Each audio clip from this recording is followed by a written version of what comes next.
It was Africans who enslaved their fellow Africans, selling some of these slaves to Europeans or to Arabs and keeping others for themselves. We are blaming the world.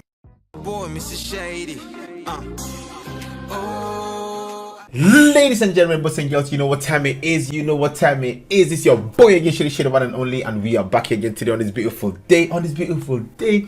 Guys, today, without wasting time, we've got the part 2 of the hidden truth behind the end of slavery, alright, by Thomas Sowell. So without saying too much, guys, we are gonna check this out. Okay, he's been dropping some hidden nuggets, some historical facts that I didn't know about. Okay, I heard a few things about, yeah, but I didn't know the details, the nitty-gritty. But without saying too much, guys, today we're going to delve into this some more, so we can learn history, so we don't repeat the same mistakes of the past. But before we start, make sure you smash like, subscribe, and give me that energy, and let's learn together, guys. Let's go. Okay, I'm subscribed already. Okay, the truth behind the end of slavery, part 2. Let's go. I'm ready for this. Woo. The British stamped out slavery, not only throughout the British Empire, which included 1/4 of the world. Wow, the British stamped out slavery. That's what he's saying with his chest. Whether measured in land or people, but also by its pressures and its actions against other nations. For example, the British Navy entered Brazilian waters in 1849 and destroyed Brazilian ships that had been used in the slave trade. The British government pressured the Ottoman Empire into banning the African slave trade, and later threatened to start boarding Ottoman ships in the Mediterranean if that empire did not do a better job of policing the ban. Still later, Americans stamped out slavery in the Philippines. The Dutch stamped it out in Indonesia, the Russians in Central Asia, the French in their West African and Caribbean colonies. Germans, in their East Africa colonies, often hanged slave traders on the spot when they caught them in the act. Boom, madness. No non-Western nation or civilization shared this animosity towards slavery that began to develop in the Western world in the late 18th century. Wait, no what? No non-Western nation or civilization shared this animosity towards slavery that began to develop in the Western world in the late 18th century, reached its peak in the 19th century, and continued to fuel the anti-slavery efforts that were still necessary in much of Africa and the Middle East on into the first half of the 20th century. This worldwide struggle went on for more than a century because the non-Western world in general resisted and evaded all efforts to get them to root out this institution that was an integral part of their economies and societies. Yeah, so the non-Western countries were making so much money from it for their economy, selling people. When the British ambassador to the Ottoman Empire first raised the issue of abolishing slavery with the Sultan in 1840, he reported this response: "I have been heard with extreme astonishment, accompanied with a smile at a proposition for destroying an institution closely interwoven with the frame of society in this country, and intimately connected with the law and with the habits and even the religion of all classes, from the Sultan himself on down to the lowest peasant." Similarly, the Maoris of New Zealand responded to comments on their enslavement of some fellow Polynesians on other islands by saying, "We took possession in accordance with our customs, and we caught all the people. Not one escaped. Some ran away from us. These we killed, and others we killed. But what of that? It was in accordance with our customs." Wow. It's imbibed in their customs, in their way of life as well, back in the day. Imagine that. And how the British actually took up arms to try to stamp that out. That's incredible. When British Foreign Secretary Palmerston sought in 1841 through his representative counsel, Atkins Hamerton, to get the ruler of Zanzibar to end the flourishing slave trade there, this was the response.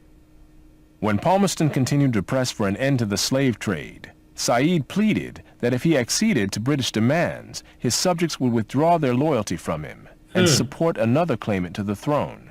And was he not looked up to by all Arabs generally as the person who should protect and guarantee for them their dearest interest, the right to carry on the slave trade?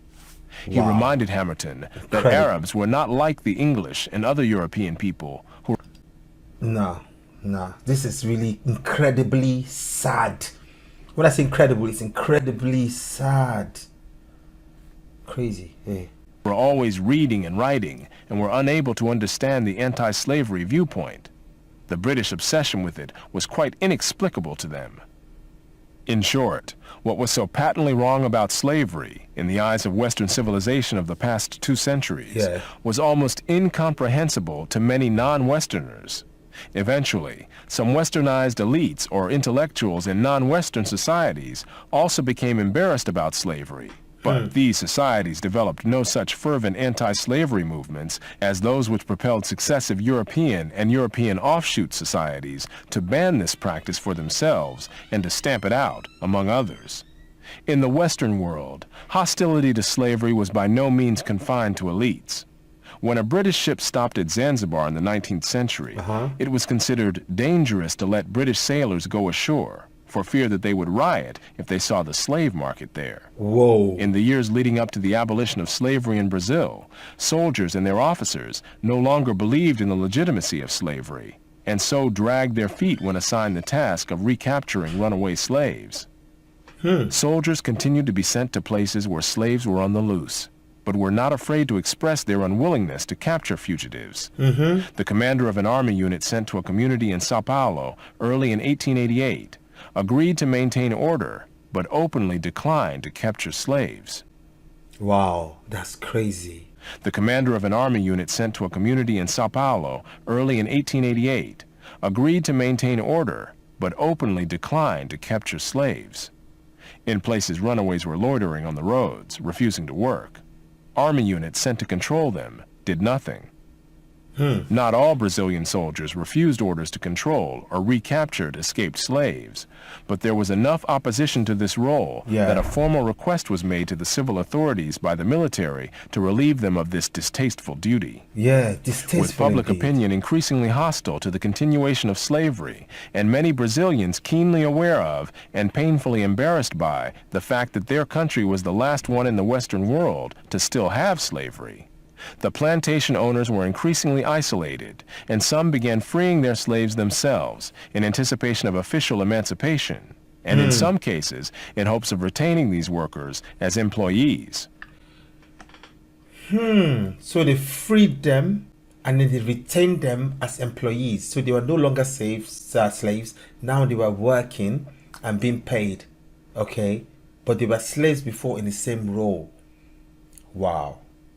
So the slavery was changed and they were getting wages for the slavery. So they were free in a sense, but they were still carrying on duties. So which is sort of like just not slaves anymore, but still carrying out the same tasks. Wow, that's slaves to the system. Thus, when the official date of emancipation arrived in Brazil, most slaves were already free, either having been freed by plantation owners or having simply left the plantations on their own, secure in the knowledge that the surrounding population was not likely to cooperate in their recapture and return. Still, when the official day of emancipation arrived, it was a cause of national celebration. The novelist Machado de Assis recalled that the celebrations following the passage of the Golden Law were the only instance of popular delirium that I can remember ever having seen. One Sao Paulo newspaper described the crowds that gathered to celebrate. To try to describe the splendor of that festival of joy, to tell everything that happened, falls beyond our abilities. Never has this capital seen such multitudinous and unanimous enthusiasm. Wow. Perhaps at no other period of history was the contrast between the Western and the non-Western world greater. Here was the scene when the Ottoman Empire announced the end of the slave trade. In 1855, imagine how the people must have felt like freedom has finally come. Freedom is coming tomorrow. Lean on me when you're not strong. When the Sultan's firman was read out in Mecca and Jeddah, it caused a revolution. Turkish officials, including the Qadi who read the firman, were murdered. The garrison shut, and Mecca was in a state of revolt until the Porte repealed the obnoxious order. They were murdered. To see how the people really wanted that slavery to continue. You see how desperately wicked the human heart is. And when the Governor General of the Hejaz issued orders on 25th February 1860 forbidding the slave trade in all Turkish ports in the Red Sea, there was great excitement and fear of the recurrence of the 1855 violence. Yeah. There was no Ottoman cruiser in the Red Sea capable of giving effect to this order, and Turkish officials were too frightened to enforce it. Although the slave trade was formally abolished in the Ottoman Empire, under pressure from the British government, slavery itself continued. As of 1891, the imperial palace purchased 11 slave girls for its harem, as others in the Ottoman Empire purchased women as concubines, typically white women from a region near the Caucasus and the Black Sea. Wait, let's take that back. Did he say also the white women? Continued. As of 1891, the imperial palace purchased 11 slave girls for its harem, Okay. as others in the Ottoman Empire purchased women as concubines, typically white women from a region near the Caucasus and the Black Sea, known as Circassia, even though every nation in the Western world had by then outlawed slavery. Yeah. Not only the Turks accepted such slavery, so did the Circassians. Mothers often groomed their daughters for this role and sold them into what was considered to be a desirable situation, at least by comparison with what was available in Circassia. Oh my days. British Foreign Secretary Palmerston said, "The only complaint we have ever heard from the Circassians has been against our attempts to stop the traffic." Contrary to the myths to live by, created by Alex Haley and others, Africans were by no means the innocents portrayed in Roots, baffled as to why white men were coming in and taking their people away in chains. Yeah. On the contrary, the region of West Africa from which Kunta Kinte supposedly came was one of the great slave trading regions of the continent, before, during, and after the white man arrived. Wait, before the white man arrived, they were on their slavery already. Because to be honest, I already heard about stories about slavery already long ago. The African empires, or so-called civilization back then, would wage war against the other African ones. They will kill as many as they can. They win the war. They take the men, women, children, and they sell them off. Yeah, I've always heard that story growing up. They sell them off.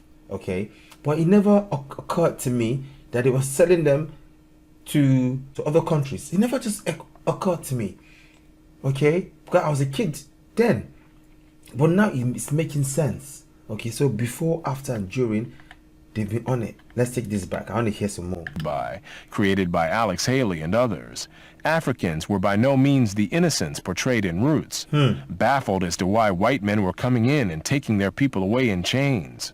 On the contrary, the region of West Africa from which Kunta Kinte supposedly came was one of the great slave trading regions of the continent, before, during, and after the white man arrived. It was Africans who enslaved their fellow Africans, selling some of these slaves to Europeans or to Arabs and keeping others for themselves. Even at the peak of the Atlantic slave trade, Africans retained more slaves for themselves than they sent to the Western Hemisphere.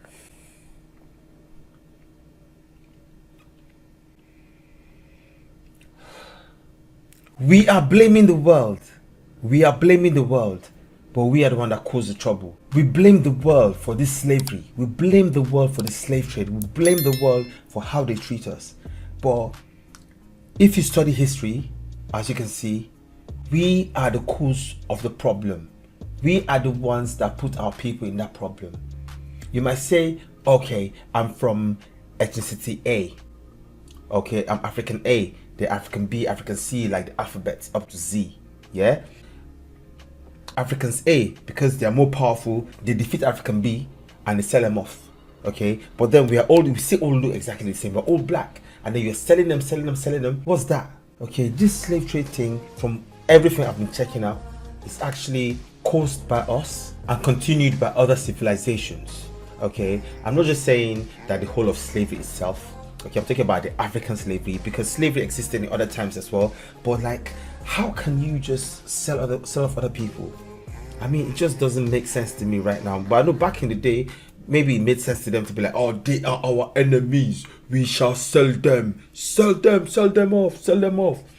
But then when the people you sell them off to come and see you, they just look like, I mean, you look exactly the same to me. So now you're selling this to me. One day they're gonna come pillage and then take it also, because they're like, listen, you're all the same to me. Yo, I don't even know if I'm making sense what I've said, but it just makes sense in my head. It makes sense in my head, but it's not funny. Yeah, it's really sad. Like, it's really sad as to how we blame the whole world. Yeah, we blame the whole world for how we're being treated, for how slavery happened. Yeah, yes, we started propagation, we started it, and then they continued it, but then we started it. I mean, I'm glad that now things have changed, all right, but still there's still some things going on that can be sorted. I hear about some form of slavery still in existence. It's crazy. When is humanity going to learn to love themselves? When? Peace out. Boy, Mr. Shady. Oh.